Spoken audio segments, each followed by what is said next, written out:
नमस्कार दोस्तों, मैं हूं बबन लाहने। मॉडर्न लर्निंग चैनल में आपका स्वागत है।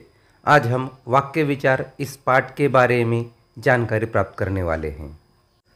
सबसे पहले हम वाक्य की परिभाषा देखते हैं। दो या दो से अधिक शब्दों के सार्थक समूह को वाक्य कहते हैं। उदाहरण के लिए, राम ने रावण को मारा एक वाक्य है क्योंकि इसका पूरा अर्थ निकलता है, किंतु राम ने रावण को वाक्य नहीं है क्योंकि इसका कोई भी अर्थ नहीं निकलता है तथा वाक्य होने के लिए इसका अर्थ निकलना ज़रूरी होता है। अब हम देखते हैं वाक्य के अंग। वाक्य के दो अंग होते हैं, उद्देश्य और विधेय। अब हम उद्देश्य के बारे में जानकारी प्राप्त करेंगे।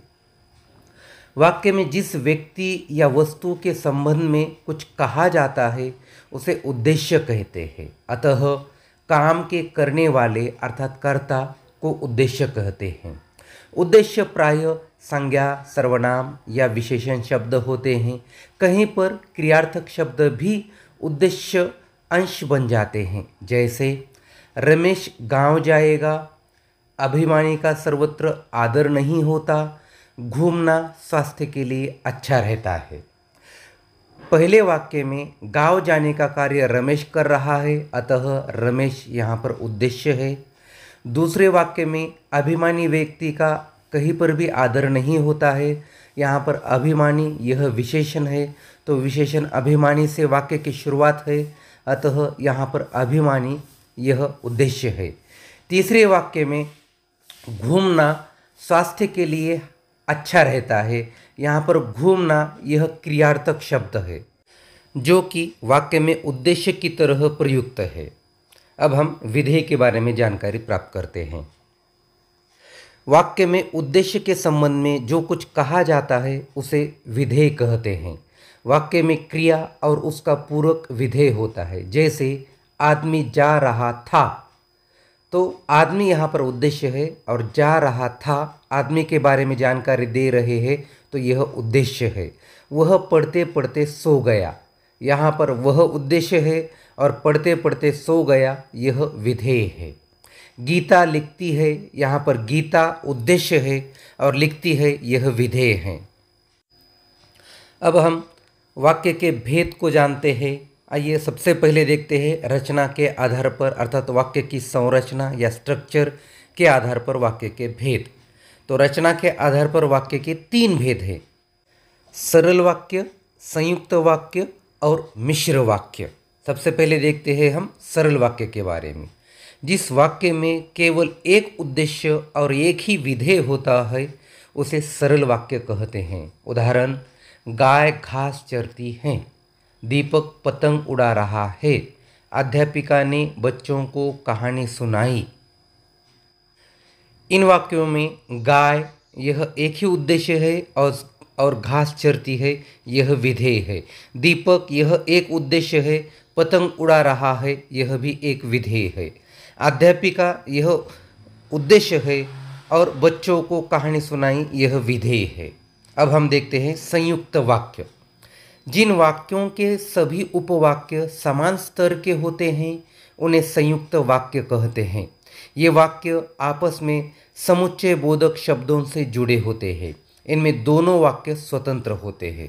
उदाहरण के लिए, वह सुबह गया और शाम को लौट आया। मैं उसके घर गया लेकिन वह नहीं मिला। रमेश सुबह उठता है और सैर को जाता है। पहले वाक्य में वह सुबह गया और शाम को लौट आया, यहाँ पर सुबह जाना और शाम को लौट आना यह दो स्वतंत्र वाक्य है और इस समुच्चय बोधक अव्यय के द्वारा जोड़े गए हैं। दूसरे वाक्य में मैं उसके घर गया और वह नहीं मिला, यह दो वाक्य लेकिन इस समुच्चय बोधक अव्यय के द्वारा जोड़े गए हैं। तीसरा वाक्य है, रमेश सुबह उठता है और सैर को जाता है। तो सुबह उठना और सैर को जाना यह दो अलग वाक्य है जो और इस समुच्चय बोधक अव्यय के द्वारा जोड़े गए हैं, अतः यह संयुक्त वाक्य हैं। तीसरा भेद मिश्र वाक्य। जिस वाक्य में एक से अधिक वाक्य मिले हों तथा उनमें से एक वाक्य प्रधान और अन्य वाक्य गौण अथवा मुख्य वाक्य पर आश्रित हो तो उसे मिश्रित वाक्य कहते हैं। उदाहरण के लिए, उस लड़के को बुला लाओ जो सबसे लंबा है। दूसरा उदाहरण, जब भी मैं उसके घर गया वह सोता हुआ मिला। पहले वाक्य में उस लड़के को बुला लाओ जो सबसे लंबा है में जो सबसे लंबा है, यह उस लड़के को बुला लाओ इस वाक्य पर आधारित है, आश्रित है, अतः वह उपवाक्य है। दूसरे वाक्य में जब भी मैं उसके घर गया वह सोता हुआ मिला में सोता हुआ मिला यह मुख्य वाक्य है, तो जब भी मैं उसके घर गया यह उस पर आश्रित है, उस पर आधारित है, अतः यह मिश्र वाक्य है। अब हम अर्थ के आधार पर वाक्य के भेद देखते हैं। अर्थ के आधार पर वाक्य के 8 भेद हैं। पहला है विधानवाचक वाक्य, दूसरा निषेधवाचक वाक्य, तीसरा प्रश्नवाचक वाक्य, चौथा आज्ञावाचक वाक्य, पांचवा संदेहवाचक वाक्य, छठा विस्मयवाचक वाक्य, सातवां इच्छावाचक वाक्य और आठवां संकेतवाचक वाक्य।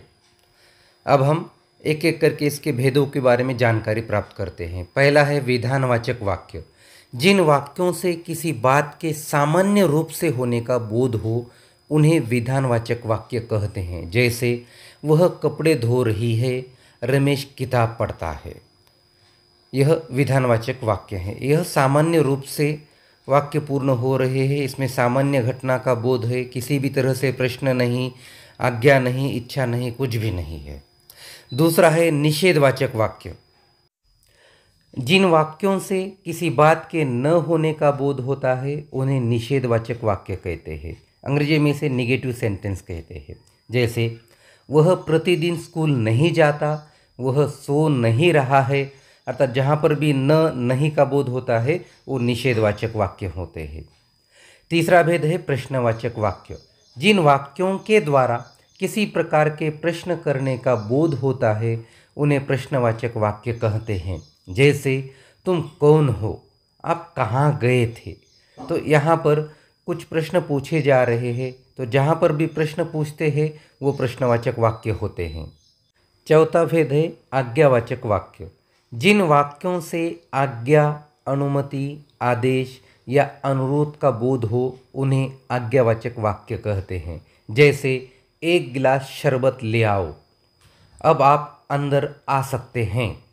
तो यहाँ पर किसी तरह की आज्ञा या अनुमति मिलती है या आदेश मिलता है, तो ये वाक्य आज्ञावाचक वाक्य कहलाते हैं। पांचवा भेद है संदेहवाचक वाक्य।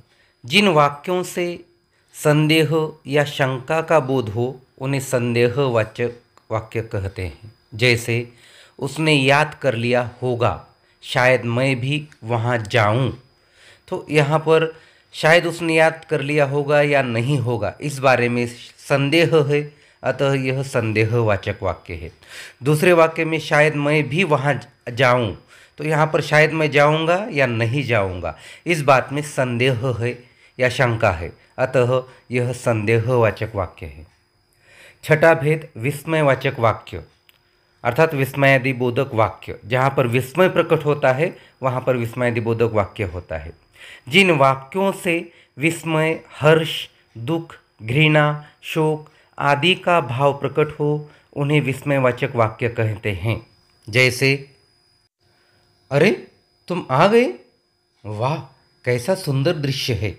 तो यहाँ पर विस्मय प्रकट होता है, अर्थात अचरज, आश्चर्य प्रकट होता है, अतः यह विस्मयवाचक वाक्य कहलाते हैं। सातवां भेद है इच्छावाचक वाक्य। जिन वाक्यों से इच्छा, आशीर्वाद आदि भावों का बोध होता है उन्हें इच्छावाचक वाक्य कहते हैं। जैसे भगवान आपको स्वस्थ रखें, आपकी यात्रा मंगलमय हो, आपको घर जाना चाहिए, आपको पढ़ना चाहिए। तो इस तरह से यहाँ पर अपनी इच्छा प्रकट होती है या आशीर्वाद का भी बोध होता है, तो यह इच्छावाचक वाक्य कहलाते हैं।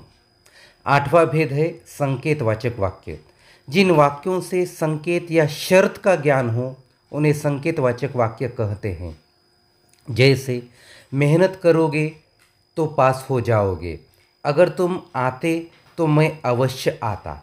तो यहाँ पर किसी बात का संकेत या फिर शर्त का ज्ञान हो रहा है, तो इसीलिए यह संकेतवाचक वाक्य कहलाते हैं। तो दोस्तों यहाँ पर हम रुकते हैं, जल्द ही मिलेंगे नए वीडियो के साथ। तब तक के लिए धन्यवाद।